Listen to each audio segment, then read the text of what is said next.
Hello friends, welcome to promo breakdown channel. Colors TV के one of the most popular serial Udaariyaan के आज रात के एपिसोड में आप सभी को अब यही दिखाया जाएगा कि अब जो हान्या है अब वो सिम्मी को बताने वाली है कि जो सरब है वो तो हान्या से प्यार करता ही नहीं है।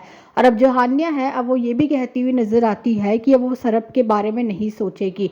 और अब हान्या ये भी कहने वाली है कि अब जो हान्या है अब वो सरब और महर के बीच में कभी नहीं आएगी। और अब एपिसोड में ये भी दिखाया जाता है कि अब जो सरब है उसने तो अपनी माँ से वादा कर दिया है कि वो इस रिश्ते को ईमानदारी से निभाएगा। और अब एपिसोड में ये भी दिखाया जाता है कि अब जो सरब है अब वो तो महर के घर जाने के लिए रेडी है। और अब जो महर है अब वो सरब के घर में गाड़ी नहीं बल्कि डोली भेजने वाली है। जो महर है अब वो यही चाहती है कि जो सरब है वो उस डोली में बैठकर आए महर के घर।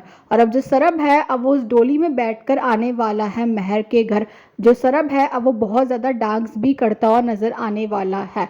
और एपिसोड में अब ये भी दिखाया जाएगा कि अब जैसे ही सरब की एंट्री हो रही होगी महर के घर में तो जो महर है वो सरब को रोक देने वाले और यही कहती हुई नजर आती है कि सरब का गृह प्रवेश भी होगा। और अब जो घर वाले हैं अब वो महर पर गुस्सा करते हुए नजर आने वाले हैं। और अब जो सरब है उसने तो गृह प्रवेश वाली बात के लिए भी हाँ बोल दिया है। और अब जो सरब है अब वो करने वाला है महर और हान्या के साथ गृह प्रवेश। और अब जो घर वाले हैं अब वो तो शॉक्ड हो चुके ये देखकर कि इन तीनों का अब एक साथ गृह प्रवेश हुआ है। और अब ये भी देखना इंटरेस्टिंग होगा कि आगे जाकर सीरियल में और कौन कौन से ट्विस्ट आने वाले हैं। Thanks for watching.